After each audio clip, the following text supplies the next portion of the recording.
Hello and welcome to this session of Orion Website Basics. My name is Mike Field and we'll be doing about a 10-15 minute little vignette here today. Today we're going to focus on the dashboard. I'll give you a little tour of the dashboard and the elements that are there. As always, we log in at www.orioncre.net and use your username and password. Once logged in, you'll be at your dashboard. Now the dashboard is laid out the same for everybody, but the information that's displayed will be unique to you. So I'm logged in here as myself, and so we're going to see some sample or test information here for me.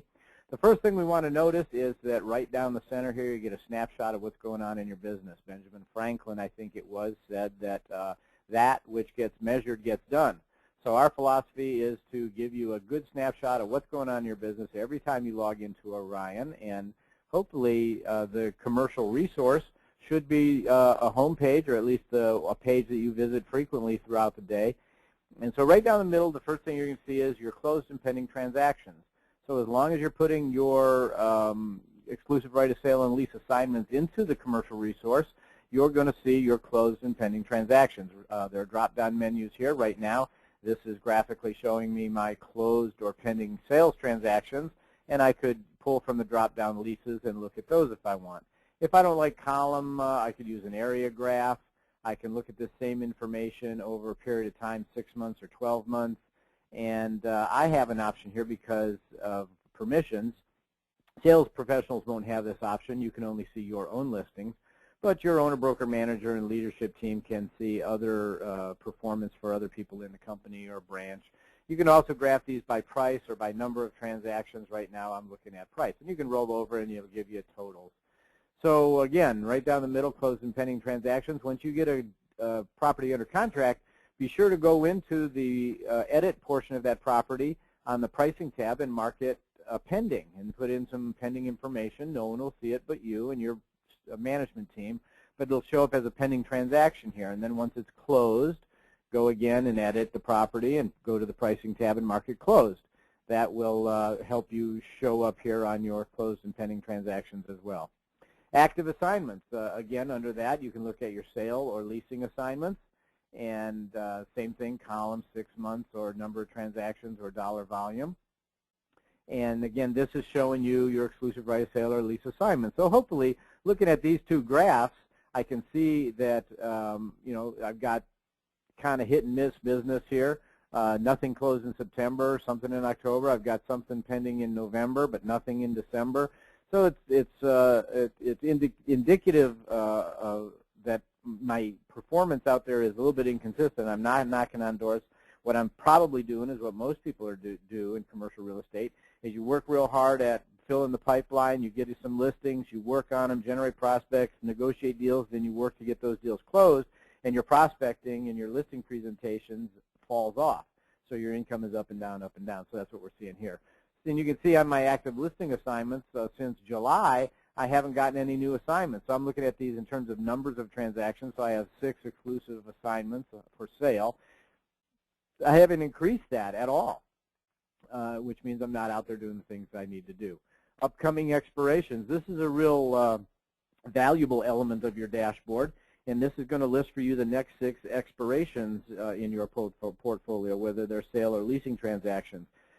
So I could click on this sample listing 2 here and get all the details of it, but what it's telling me is that this is expiring in December.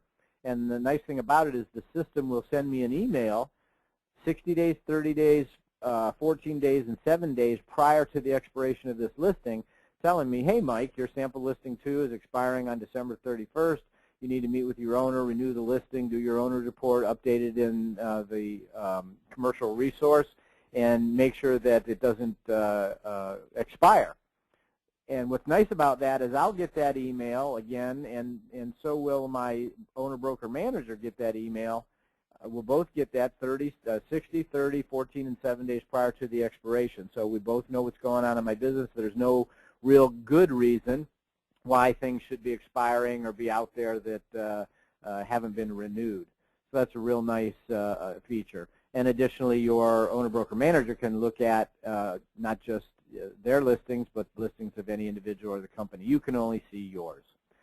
Over on the left-hand side here, you can do a quick property search. You can just search by state or province, zip code, or property type, for sale, for lease, just general parameters. If you want to do an advanced search, you can click here and do that. News and announcements. These are news and announcements, and there's two tiers actually to news and announcements. We put in news and announcements that the entire network can see, so everybody that has access to the commercial resource can see these news and announcements. And your ownership team can put in a news and announcements that only your company or only a branch in your company can see. So for example, if somebody closes a 2,500 square foot office condo, that's something we would want everyone in your company to know. So your team would put that in and your company would see that. Not necessarily something we want to announce to the entire network, but if somebody in your company gets their CCIM designation, let us know and we'll put it in so that the entire network can see that. That's a real good place to go if you want to see back news or announcement items here, but we list the last three on your dashboard. Real estate news. This is a direct link to the commercial real estate section of the Wall Street Journal, so as they change their headlines throughout the day, these stories will change. If you see something that you're interested in, Twitter seeks to expand in San Francisco, you can just click on that. It'll take you right to the page and you can read that article. Over on this side is a watch list. These are all of the properties that are in the system are the exclusive right of sale and lease assignments of companies that are associated with the Berkshire Hathaway Home Services network or family of companies. And any property that's in there, you can click on a tab and mark it as, put it on your watch list. Things on your watch list will show up here on your dashboard. And two things happen when they're on your watch list. One is they're on your dashboard and you can very quickly and easily click on them and see all the information and do all the things you need to do. The other thing that happens when a property is on your watch list is that anytime someone makes a change to this property, if the listing associate changed the price or terms or whatever, the system's going to monitor that. It's going to send you an email saying, hey, Mike, there's been a change made to the Lake City Development Tract property. Here's a link to the property, and here's how you get in touch with the listing associate. Lots of applications for that. For example, if you specialize in large tracts of development land for residential development, you could do a search. You could find some that might be interesting to you or your clients. Maybe they're overpriced. Maybe the timing isn't right for your clients. You can put them on your watch list, and as things change with those properties, the prices come down, whatever, the system will monitor them and send you notes and let you know what's going on with them.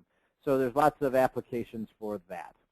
Favorite documents. There are literally thousands and thousands of systems and processes and forms and templates and training materials and things within the system, many of which your company will put in your company folder, but many of which are in other folders that we'll get into later. But anything that's in the system, you can click on a tab and put it on your favorite documents. And to do that, let's just go to the Documents tab real quick and show you. And let's go here.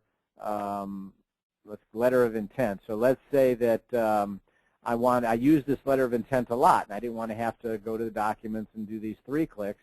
I could just click here and add it to my favorites, and to remove it, I would click Remove from Favorites. But by adding it to my favorites, you'll see that it's now on my dashboard. So here's this letter of intent. So now I don't have to search and hunt for it. It's right there. I just click on it and view it or open it, do whatever I want with it. I think we list up to 8 or 10 favorite documents here. If you have more than that, you just click on More Documents, and it'll take you right to your favorite documents section of your Documents tab. So favorite documents are favorites for you particularly, not for your company. And then below that are birthdays and anniversaries. Again, and this isn't the most important thing in the world, but it lists upcoming birthdays in the next month and hiring date anniversaries with your company. So you can see that my birthday is coming up October 28th. And it's not a big deal or anything, but it's nice, people will start sending me emails a week or so before that. They see it, hey, Mike, I see your birthday's coming up, happy birthday, old man, whatever. And a lot of times there will be birthdays that I would have missed for people, but I see them here in the commercial resource, and I'm able to send them a note or pick up the phone and call them and wish them happy birthday. Same thing with anniversaries. For this particular test company, there are no upcoming anniversaries, but again, if there were, they would be listed here. the hiring date anniversary, so you can call somebody and say, hey, you know, I see you've been with the company 15 years, congratulations, or 1 year, whatever it is, and make them feel welcomed and recognized a little bit. So that's a tour of your dashboard. As always, from your dashboard or any page, you can click on the Edit My Profile, or you can log out. So that's a nice quick tour of the dashboard. We'll get into more details on each element of the dashboard later. For now, that's it.